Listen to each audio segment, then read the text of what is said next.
Webster's Bowling League is ultimately all about fun, and as you can see behind me, everyone's having a blast. But if you'll excuse me, it's my turn.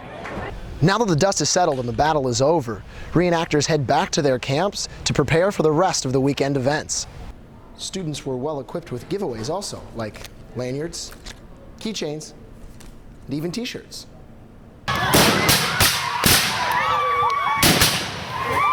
The Jefferson Barracks Park played host to a reenactment of the Camp Jackson affair Saturday, April 30th.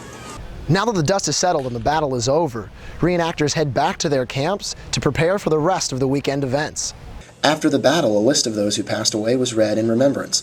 The entire weekend was filled with events and festivities in honor of the 150th anniversary of the start of the Civil War.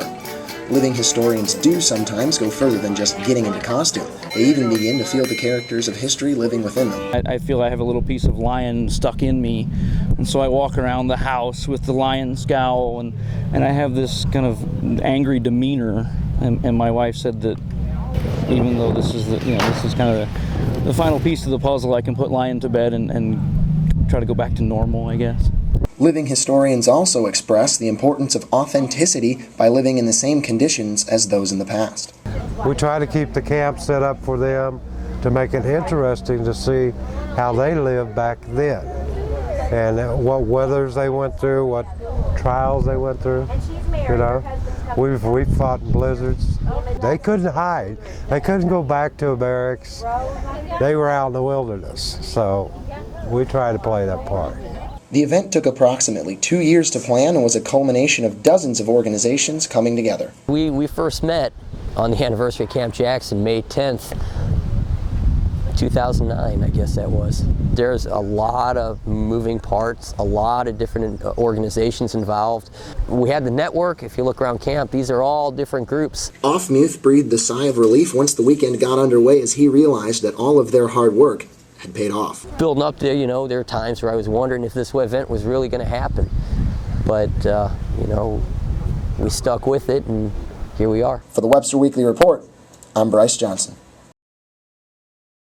Is back in style as Webster University kicks off the 2011 Bowling League season. Crestwood Lanes off Watson Road plays host to the Thursday night fun. Lane manager Barry Roars enjoys the Webster League because of years gone by. 20, 30 years ago in bowling, we typically had early leagues and late leagues that would fill the house just like you're seeing now. And those days are pretty well gone. So for an event like this, Webster University coming here for 8 weeks, this is great. It fills up all of our 24 lanes directly after our early leagues, and it's a great environment. For the students, like sophomore journalism major Brittany Roos, it's a night away from the worries. It's one night a week where I can see all my friends and just relieve some of the stress of school and have a fun time. And, even though there is a competitive nature to the night, it's still a really good time just to be with friends. Webster's Bowling League is ultimately all about fun. And as you can see behind me, everyone's having a blast. But if you'll excuse me, it's my turn. The league operates using a handicap based on a bowler's average score. Extra pins are given to lower scoring bowlers in order to keep lopsided matches more competitive. But as Roars puts it, it's all in the mix. It's a nice mix, just the way it should be. You've got some that are here just to have fun, have a couple drinks, that's great. Got a couple here that are bringing in their own equipment, they're trying to bowl good games, that's great too, and that's what bowling's about. Although the league is full, people are encouraged to come watch and have fun with the crowd. For the Webster Weekly Report, I'm Bryce Johnson.